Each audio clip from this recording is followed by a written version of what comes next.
Uh, Good morning, everyone. This is Father Kilian again. What I'd like to do for this morning's class is to wrap up our discussion and our study of the book of Revelation, that last book that we find in the New Testament canon. So, what was interesting, after I read all of your papers and your reflections, there were two or three of them that came in that asked about what do we make of the present time. Why are we concerned about, if this is something that happened 2,000 years ago, why are we concerned about it today?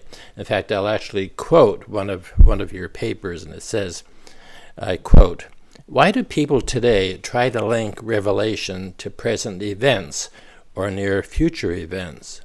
If it is clear that the text was talking about the fall of the Roman Empire and the Christian suffering at that time period, then why do people still use it to relate to our present time and events?" End quote. So, first of all, let me do this.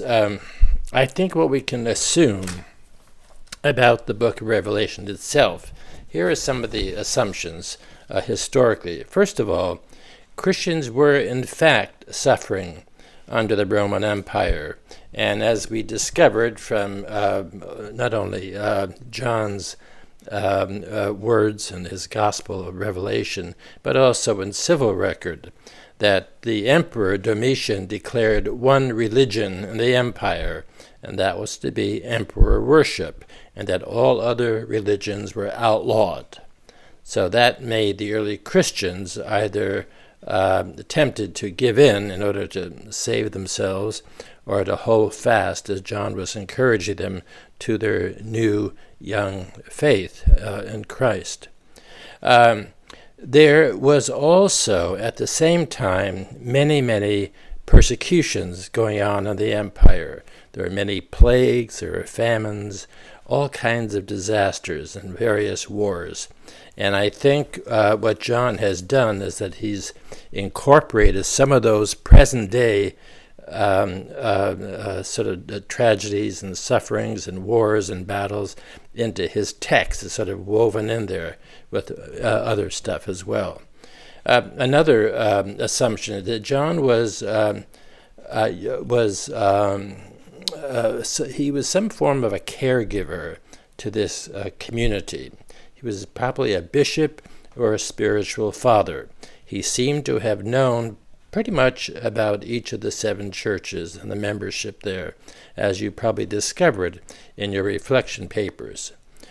We also know that he was writing from prison, from Patmos, the prison that was just off the coast of Asia Minor. And we also know, and we can assume, that he uses a coded language. That's always been a mystery for the people who study the Bible.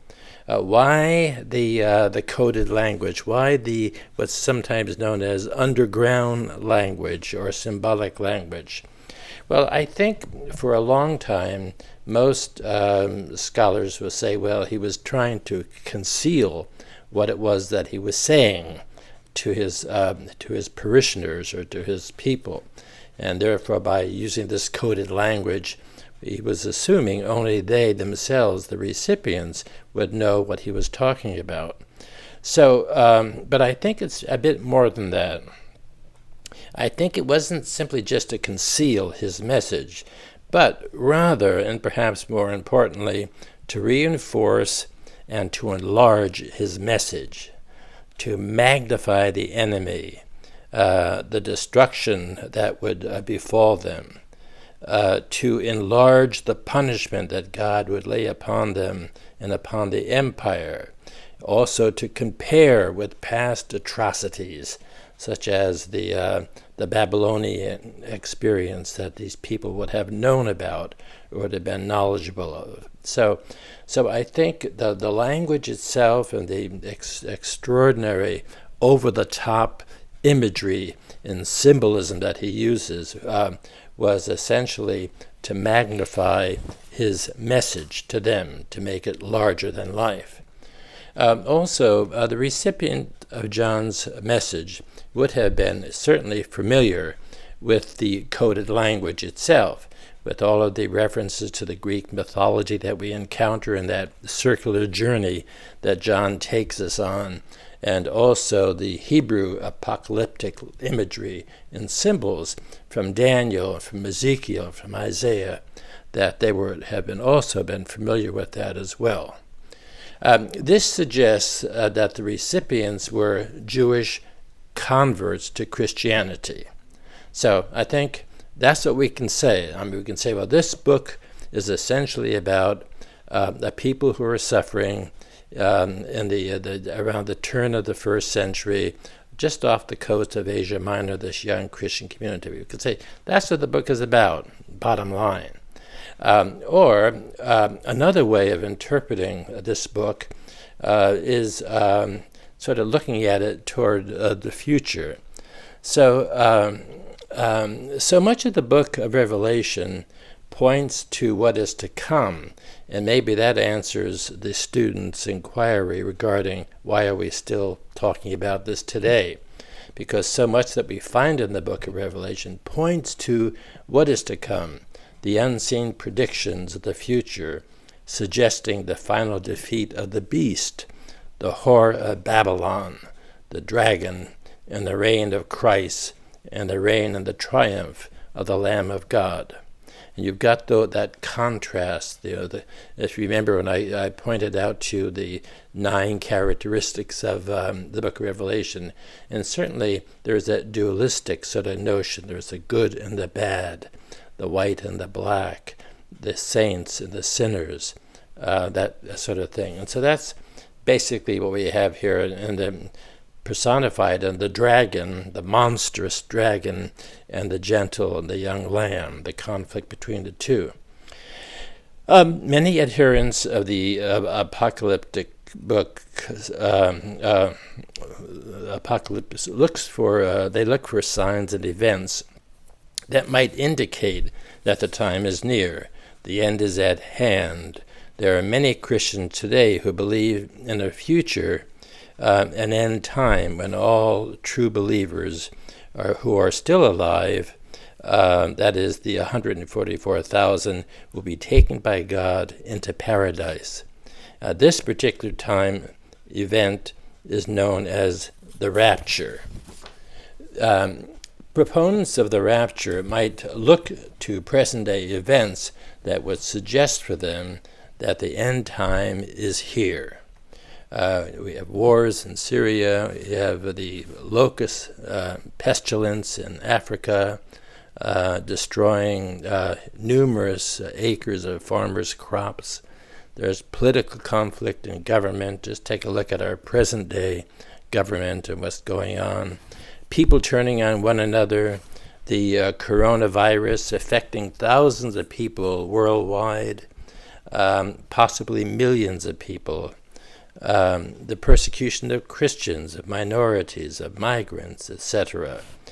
Even the climatic changes that we're experiencing, the melting of the ice and the flooding and the awful things that are sort of seem to be happening these days. Proponents of the apocalyptic notion would say these are signs, and also suggesting that the end time is near. Now, so the book of Revelation is about what's going to happen in the very near future. That's the second suggestion, or the second interpretation of the book. A third interpretation, or a third method of interpretation, would be simply, to put it into simple terms, it's what happens continuously from the first century to the 21st century. What's going on day after day. So this third possible interpretation recognizes that John's visions have a vitality and energy and universality that transcends any particular time and place. John's lasting achievement lies in the universality of his symbols and parabolic drama. His visions appeal not because they apply to an explicit era or some future time, but because they reflect some of the deepest hopes and terrors of the human imagination and the human spirit. As long as dread of evil and longing for justice and peace motivates human beings, Revelation's promise of the ultimate triumph of good over chaos will remain pertinent. Therefore, John's visions speak directly to the human condition as thousands of generations experience it. You'll notice in the book of Revelation, I think particularly between chapters 17 and 22, we focus on that ever-repeated struggle for hope and courage, relevant not only in John's time and audience, or the end time, but to our own time. However, we note from Revelation that in John's cyclical vision, evil does not stay defeated, but must be confronted and fought time after time, again and again. Thus, perhaps the book of Revelation is suggesting that life is a continual battlefield in which the contestants must struggle to defend previous victories and combat the same opponents in new guise. John shows that the battles between good and evil is an ongoing process by picturing the struggles as a cyclical process, repeated conflicts. Thus, in fighting spiritual, personal, and social evils, the faithful must be prepared to fight again and again, for it is only in the struggle that we remain undefeated. However, despite the cyclical nature of this struggle against chaotic powers, John assures his audience that through Christ's death, God has already determined the outcome. The last part of Revelation shows the dragon finally defeated and creation renewed. The Lamb's marriage to heavenly Jerusalem, the holy city, descended to earth, reveals that the end purpose of history is the joyous union of humanity with the presence and the image of God. In John's ultimate vision, the original goal and essential goodness of creation are realized. You'll also notice that toward the end of the book itself, I think the last chapter or so, there is this reference to the lake of fire. It's a scene where all those that are not amongst the 144,000 will be thrown into this burning, fiery lake. John's eschatological place of punishment, this lake, is reflected or represented by this lake of fire, sometimes called the second death, for people marked by the beast, those not listed in God's book of life, and other unworthy folks. Of course, it brings to question the author's understanding of divine love. I think, and the bit of research that I've done on this, is that business about the lake of fire was something that was added at a much later time, especially during a stressful time. I have no idea, and I don't think scholarship is able to tell us precisely who and when that business about the lake of fire was added. But I think, I just think that it isn't part of John's theology, it seems to me. Somehow there was underlying all of the sort of grotesque, monstrous things that happen. I think John's spirituality is one that his God is a God of love, a God of compassion, and a God of mercy, not a vengeful God, even though sometimes it's expressed in those terms. But I think that's what we have to kind of keep in mind. I think this lake of fire business was a much later addition that really isn't part of John's theology.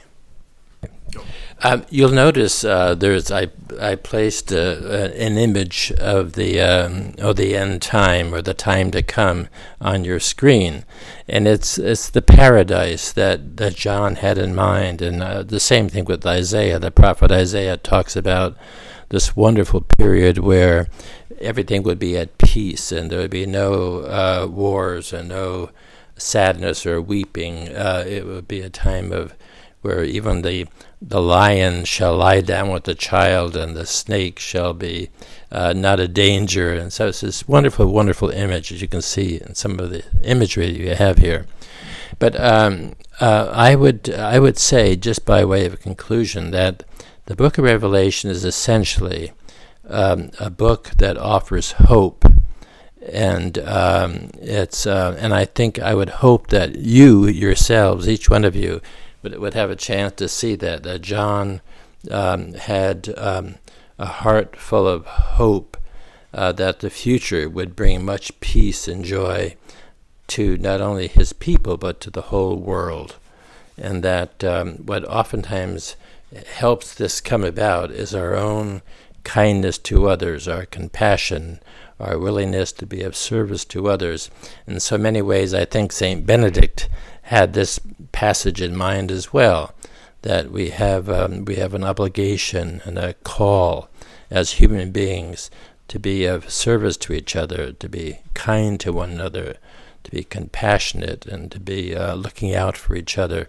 And certainly during these days of the plague, the coronavirus, whatever you want to call it, I think that's something that this event reminds us of, that important vocation that we all have to be people of compassion and love for one another.